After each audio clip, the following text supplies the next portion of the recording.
When people think about moving to Southeast Asia, three countries come to mind: Thailand, Vietnam, and Cambodia. They've all got cheap rent, great food, and great weather. Which one of these three is actually the cheapest? Now, on the surface, it might look simple. Cambodia is the cheapest, Thailand's the most expensive, and Vietnam is somewhere in the middle. But the reality is more complicated because the numbers don't tell the full story. Lifestyle, quality of life, what you get for your money, those all matter just as much as the raw cost. So let's break it down. If you want absolute bottom dollar lifestyle, Cambodia is most people's first stop. Rent in places like Siem Reap or Kampot is shockingly low. You can find a one-bedroom apartment with Wi-Fi, AC, and maybe even a pool for $150 to $300 per month. Utilities are cheap, local eating is even cheaper at $2 to $3 a meal. And you could realistically live here for under $700 a month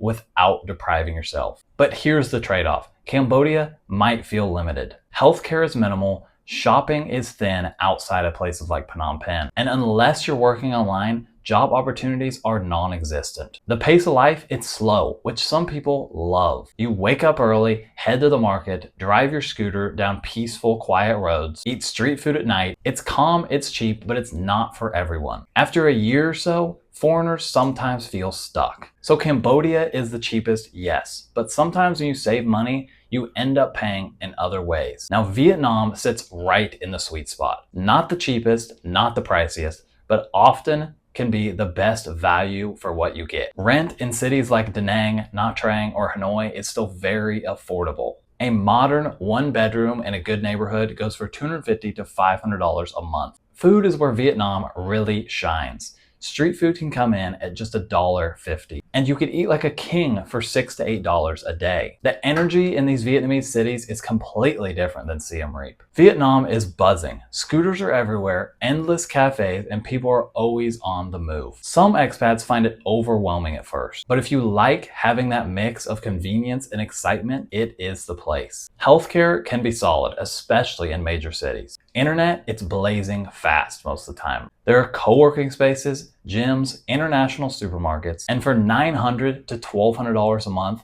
you're living very comfortably in these places. And unlike smaller towns in Cambodia, there's always something happening. You don't get that feeling of small town boredom. Thailand is often the starting point for people's first time in Asia. It's got the reputation, the beaches, the infrastructure, but it all comes at a price. Rent in Bangkok or Chiang Mai runs $300 to $600 a month for a decent apartment. Food, it's still affordable. $2 to $3 for street food, $5 to $7 for a sit-down restaurant. Western food is really where it gets pricey, especially when you compare it to Vietnam or Cambodia. Where Thailand really beats the other two is its infrastructure. Healthcare is world class. Public transportation, at least in Bangkok, is quite efficient. Shopping malls, international supermarkets, entertainment, it's all there. But you'll pay a premium for all this. It adds up very quickly. A night out, a nice gym, imported groceries or meals, it can all add up to $1,500 or even $2,000 a month a lot of the time. You can of course live cheaper than this in smaller towns, but a lot of people tend to stick to Bangkok, Chiang Mai, or one of the islands. Thailand is still an affordable option compared to the West, but it's definitely not one of the cheaper options in Southeast Asia like it used to be. What you're really paying for is comfort and convenience. Imagine spending 1 month in each country. In Cambodia, you're in Siem Reap. Your apartment, it costs $220 a month. It has a pool, and every morning you wake up and bike to the local market to get some fresh fruit. Meals are $2, beer is 75 cents, and life is quiet. After a couple weeks though, you've been to most of the cafes, you've seen all the temples, and really, you're left wondering what is next. Next month, you're in Da Nang, Vietnam. Your apartment is $300 to $400 and it has ocean views. You walk downstairs and grab a banh mi for $1.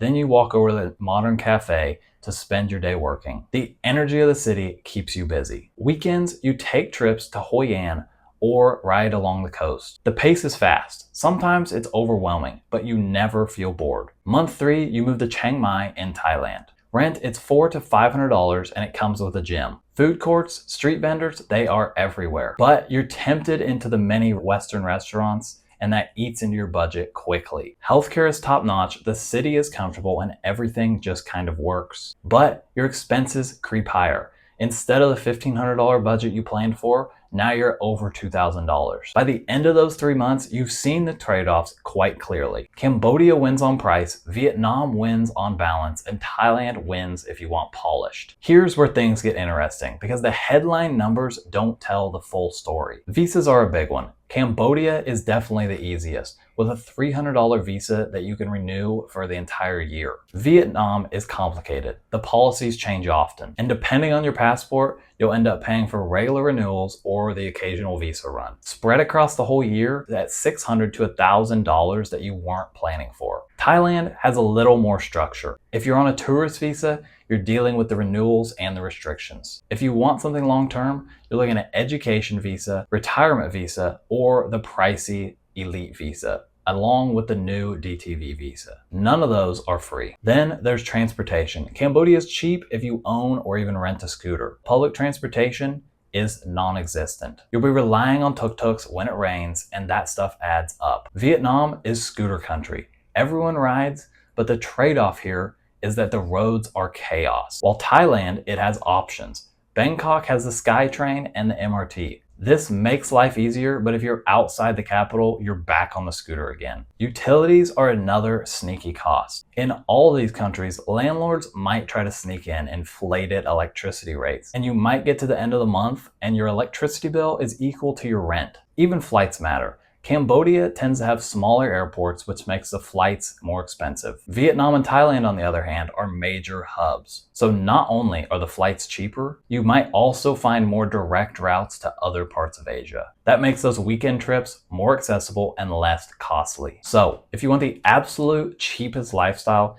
Cambodia still wins. It's completely possible to live under $700 a month here, which is insane when you compare it to back home. But if you want the best value for your money, meaning you're not just surviving, you're actually enjoying your life, Vietnam could come out ahead. For $1,000 a month, you get modern apartments, amazing food, stronger internet, and non-stop activity. Thailand is of course the most expensive of the three, but it's also the easiest place to land for beginners. If you're really nervous about moving abroad, you'll probably feel most at home surrounded by tourists in Thailand. You'll just need a slightly bigger budget to make it happen. Which one is right for you depends on what you actually want out of life abroad. And remember, what matters most isn't shaving $100 off your rent. It's building that lifestyle that feels sustainable. A place where you can see yourself waking up every day, eating good food, living, not just surviving. If you're watching this and considering a move abroad, here's the thing, you don't have to figure it out alone. I run one-on-one coaching calls where we go through your exact situation, your budget, your lifestyle, your goals, your concerns, and I map out a plan that works for you. The only way to grab a spot is through my newsletter, and those fill up quick. So if you want in, the link's in the description. Make sure you're subscribed, and I'll see you inside. Thanks for watching, and I'll see you in the next one.